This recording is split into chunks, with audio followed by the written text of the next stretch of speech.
Hello, everybody. I want to first thank you for hanging in till the end of the day so you could listen to us. We really appreciate it. This is a panel that is near and dear to my heart. My introduction into cannabis shortly after smoking was cultivation, so it's something that I find is leading the edge on the cannabis industry, and it's going to be something that continues to lead it moving forward. I'm going to allow everybody to introduce themselves and give you a brief background on who they are and what they're doing. Hi, thanks, Bill. Hello, everybody. My name is Chang Yi. I am CEO of Smokeland. We are a short vertical. We have a manufacturing facility, Sublime Machining, in West Oakland. We have a distribution facility in Oakland, as well as 3 retail delivery hubs in Ventura, Oakland, and Sacramento.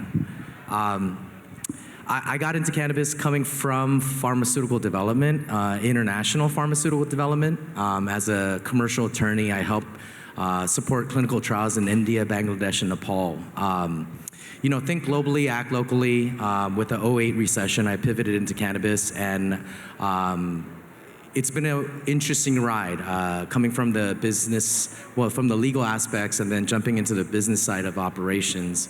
But I feel like it's almost coming full circle. Having practiced FDA law, we're almost on the cusp of falling into the purview of the FDA, and I'm very optimistic that next year something will happen. Don't hold me on that, because there's going to be a lot of lawsuits right after that as well. So that's almost a certainty. Really excited to be here, and really excited to be on this panel. Hi, I'm Sue, aka Rain Trader Mommy. I am a hemp farmer up in the Central Valley. I own Rain Trader Familia. I'm also the co-owner of a 450-acre wedding venue and retreat space for 20 Friendly up in the Central Valley, Moon Valley Creek Ranch. And I am a part of Crockett Family Farms. I am their chief of marketing.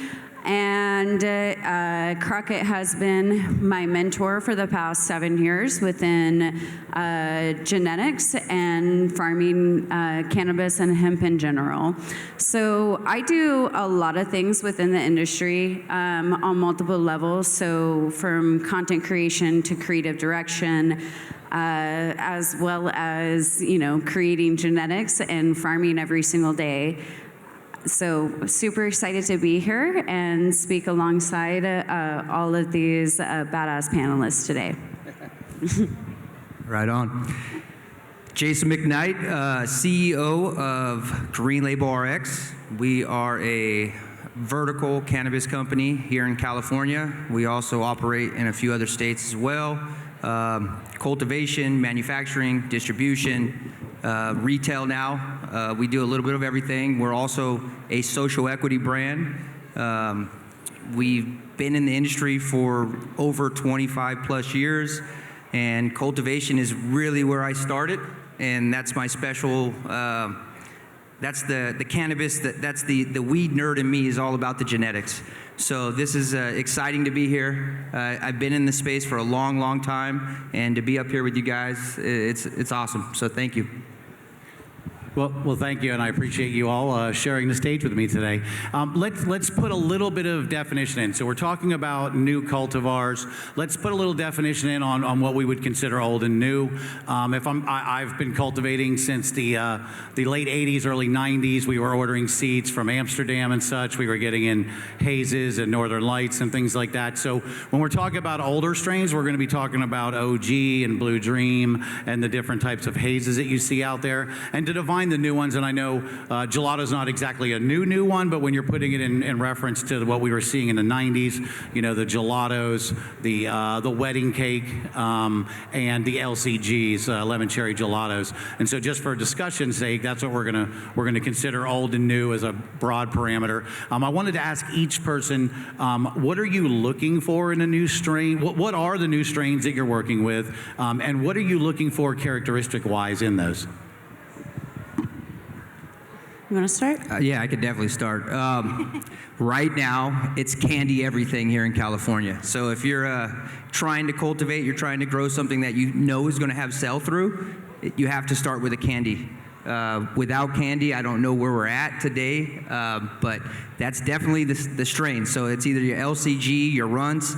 Those are the two main ones, and anything else that comes off of that is big in my market. So I know that's something you have to have on your menu for sure.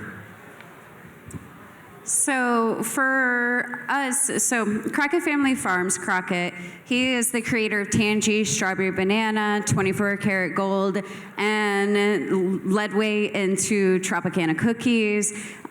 His strains are notorious for bringing out the flavors, and especially bringing out the fruity flavors. So for our family, one of the emphases that we have is finding unique phenos of our previous strains, such as Tangy and Strawberry Banana, but as well as preserving, OG and land racing strains as well, and breeding with those to create a unique twist, because there's a lot of genetics that are on the marketplace. We firmly believe that diversity within the genetic marketplace is highly important. Depending on what you're breeding for and what your ultimate goal is will determine what genetics that you're going to use. So, for some of us, we may be just looking at the California marketplace. For us, we look at the world marketplace. We look at what Morocco's doing. We primarily produce very fruity, terpy strains that have a good hash-wash ratio. So,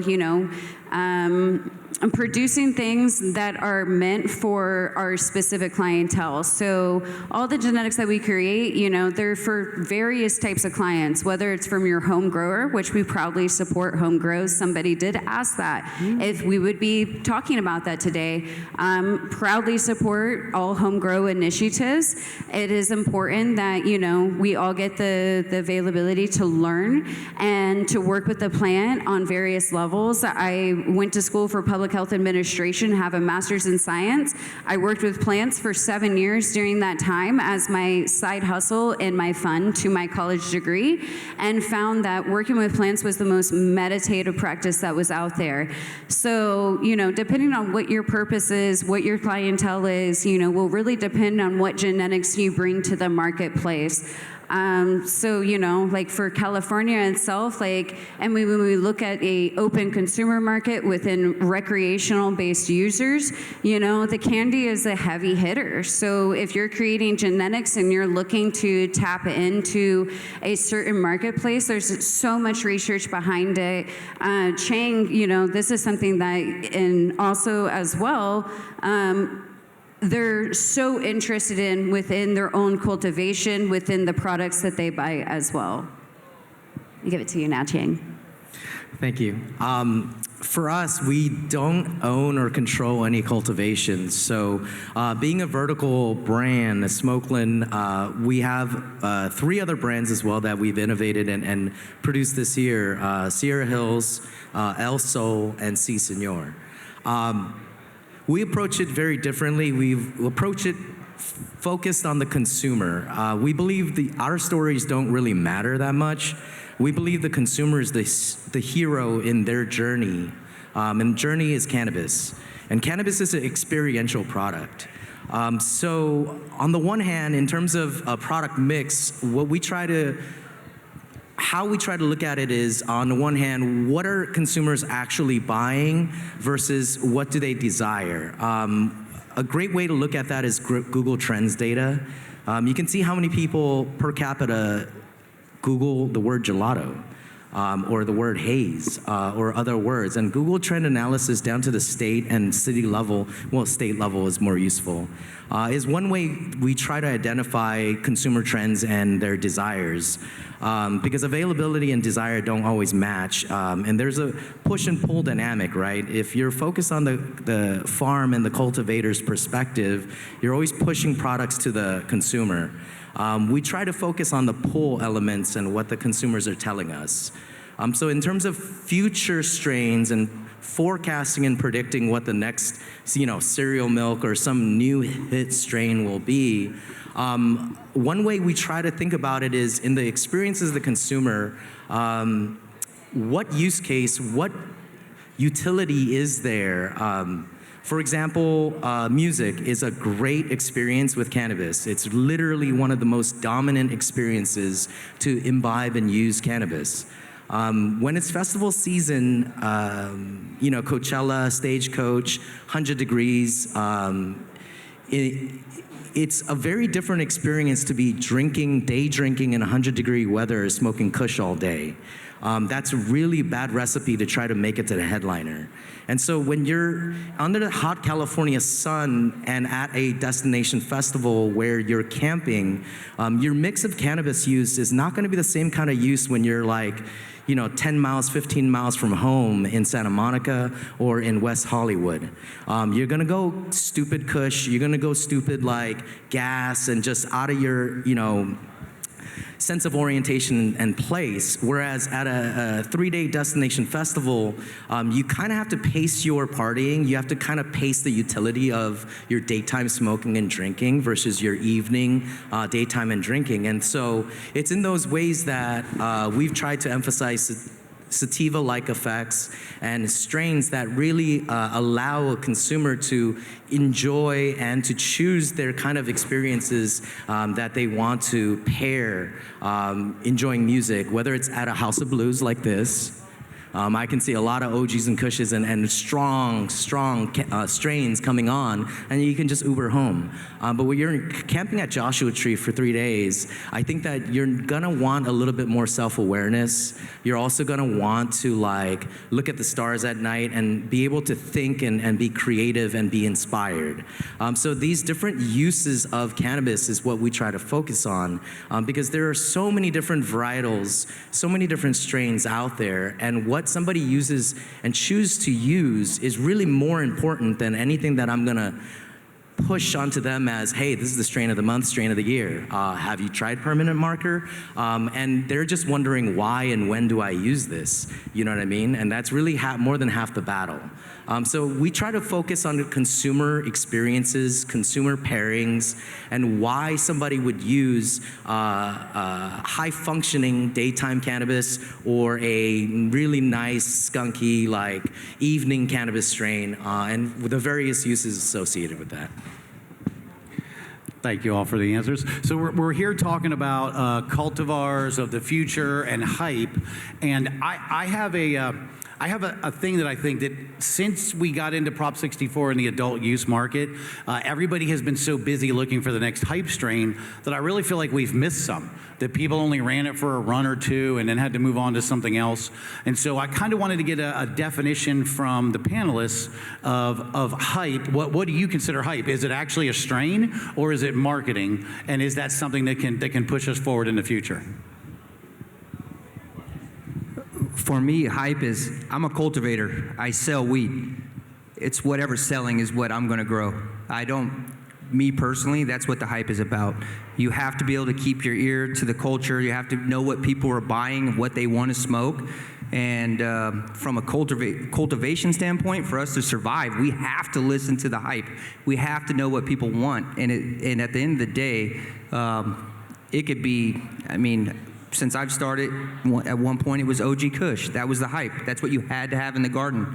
If you didn't have OG Kush, that wasn't going to be sold. Now you have, like we spoke about earlier, you have the LCG, you have the runts. You have to grow that if you want to survive as a cultivator in the state of California. Other markets, slightly different, but I can tell you, what happens here will go everywhere else. So if it's going to be the hype strain in California, I don't care where you're at in the world, it's going to be the hype strain next. So we, as cultivators, we have to make sure that we're on that. We have to know exactly what people want. It's hard for me personally to, I can't sell things based off of what I think people want. It doesn't work that way. It's only what the consumer wants, and they tell us, we know. As cultivators, we know. When we're trying to sell our product at the end of the harvest, we know exactly what people want because they're knocking on the door saying, hey, we're the runts, we're the candies. Right now, if I were to, put a lot of effort into a strain like Gorilla Glue or something that was the hype at one point, right? People aren't really asking for that. And for me, at one point, that was big. Oh, big, sticky Gorilla Glue. Now, no one asks for it. So when you ask about hype, it's what they're asking for today. And if you're lucky enough, you create something that they'll be asking for it in the future, and you're the person that can create that. But to chase the hype as a cultivator, that's what we do. That's all we do. That's survival here in California. I think the same thing could be said for genetics and just creating new genetics in general. So, primarily like two of our focuses for us, one is creating new strains. The second is creating bulk strains. Both of those are determined off of what our clientele wants. It's not what we want at the end of the day. If anybody watches Joe Dirt and he's talking to the fireworks guy and he's like, it's not about what you want, man, it's about what the customers want. That statement is very true. So when we are creating our genetics and, being a family that, it's a legacy at this point. So for us, having our legacy strains and continuing to build on them while continuing to work with new strains is super important. I think that hype can be created on multiple levels. From a community health aspect, hype can be created on a cultural relevance. So like if a song has it in it, if a certain celebrity, has a name attached to it, all of those things add into a hype. A hype is not forever either, right? So I think that the ability to understand, what's popular in our marketplace, honing in on that right there, expanding on it, taking hold of it, and owning it, right? So it's like if there's a lot of hype around, the LCG strain, so like for somebody like us, okay, there's so much hype around it, but we have a lot of hype around, our legacy itself. Maybe that's a good strain for us to breed with right there. So all of those take into consideration when we're planning out, what genetics we're going to expand upon. Like hype and cultural relevance is so important. It is, I feel like it is the building block. It is the story around the product itself. And when it comes to efficacy of the product itself, the story matters. The people matter. The breeders matter. And all of that, so. I love hype. I mean, it's such great PR and marketing. Yeah. Like, I mean, LCG everything all day has spread that strain so far and wide and so deep consistently that I love it. That being said, hype is a double-edged sword if you're not careful. Because as a consumer-focused brand, we really hone in on Gen Z. Gen Z was barely legal 6 years ago when we legalized. Gen Z, the oldest, is 27 now. In terms of lifetime value, Gen Z is the only segment that I truly am curious and chasing after. And their preferences and patterns are very different from millennials. It's just very different. And hype for millennials, hype for, I'm Gen X, so Gen X, is very different from hype for Gen Z. I mean, for Gen Z, Blue Dream is a new strain. Gen Z is not in the same kind of experience and in the same kind of segment that millennials and Gen X really are, because I'm old enough that I want to taste Santa Cruz haze, where Blue Dream is from. I know and love the history of Northern California cannabis because I didn't grow up here. I grew up in Hawaii, reading about it, studying it. And when I first met Ed Rosenthal, I almost thought I should get on my knees and thank him. The Gen Z segment has their own hype machines, TikTok, millennials had IG, et cetera, et cetera. And the hype machines can be a double-edged sword because some people can make you like chase the strain of the month, strain of the year, and your farmers are just turning over strain after strain and never really dialing in their yield, their potency. That corner of the farm is different from this corner, et cetera. And our farmers love us because a couple of our farms grow one strain for us for the entire year's supply. And after 5 years, they've able to like really, really dial it in, get good at it, and grow at scale. So that's a very different way of approaching things than catering to millennials who really want, who are early adopters, who are connoisseurs, who are really always chasing a new strain or cultivar. And so for us, focusing on Gen Z, we're a little bit less about new strains every year and really more about what does that demographic know so far. And they know Kush, they know LCG, like that. But I just feel like they don't know and never met Durban Poison, and they wouldn't even know what it is when they get it. And so they need to be educated about some of these older strains that can be new. Like a 16-year-old kid skateboarding with a Nirvana t-shirt. I'm not even sure they know what that t-shirt symbolizes, but what is old can be new again and really fresh.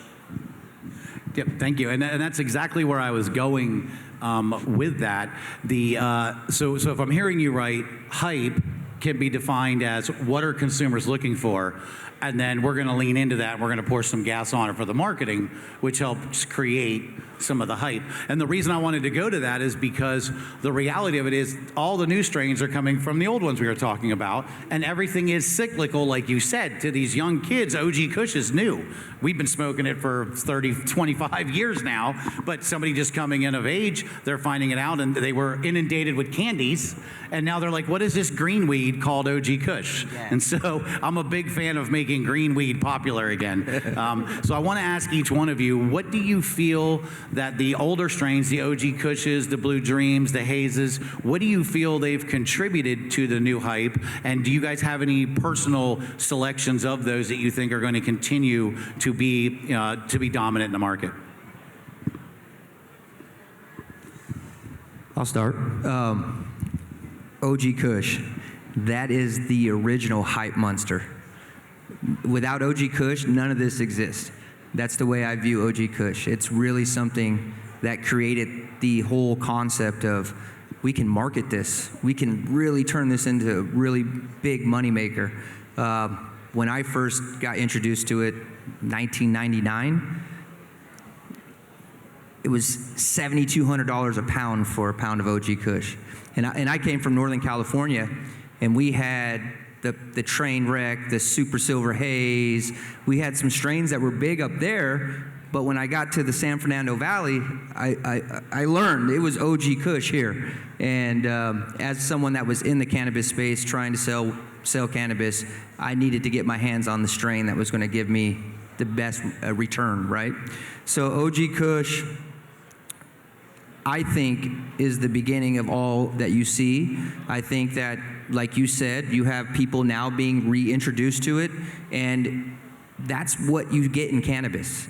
Every strain that we talked about, they're all related in some shape or way. At some point, they all started from the same lineage, and they've kind of made a left here, you make a right here, and this is what you have. But, you know, looking back, LCG, we were talking earlier, that strain was almost out of here. We all stopped growing it a few years ago, and then it came back. And but when we look at our catalogs of what we're growing, I think everything goes back to the original strains.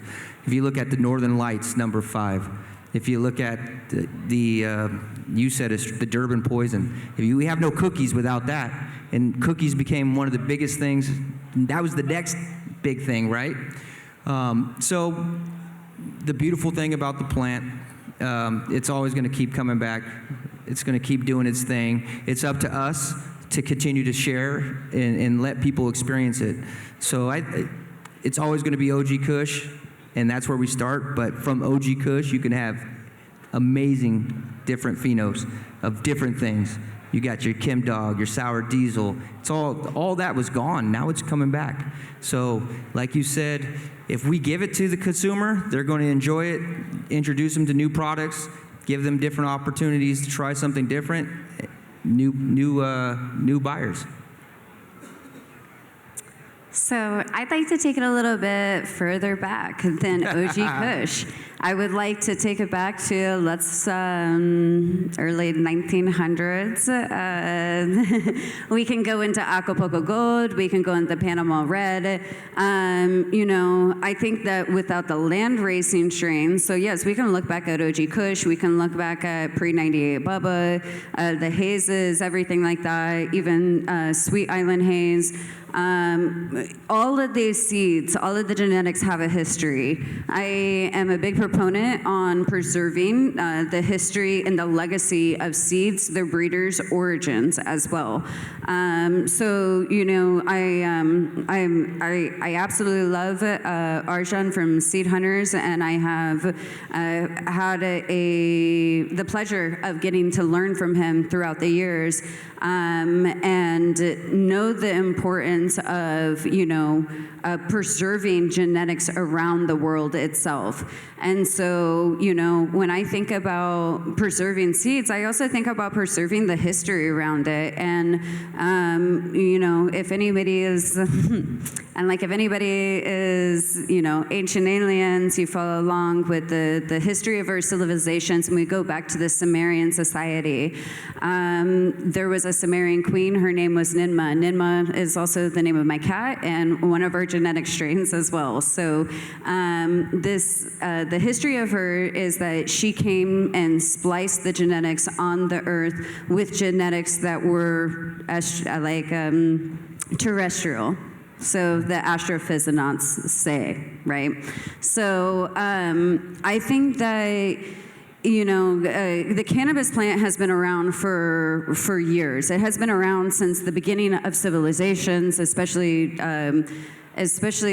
being documented within Chinese culture and everything like that. So I think that when we attribute back the preservation of our genetics, that we think back to these original societies and these tribes that are still facilitating and preserving these genetics out here, and the importance and the origin of all of those. Because, like what was mentioned, all of these genetics come from, very, very similar. Like they either come from one of the genes, or they come maybe potentially from a gene that was from, another place, just kind of like humans, right?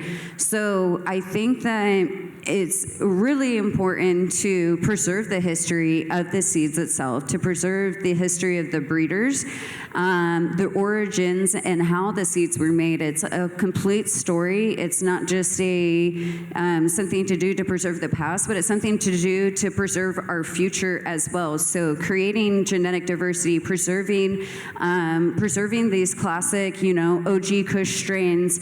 It's important to our civilization. It's important to the genetic outlook in our future as well.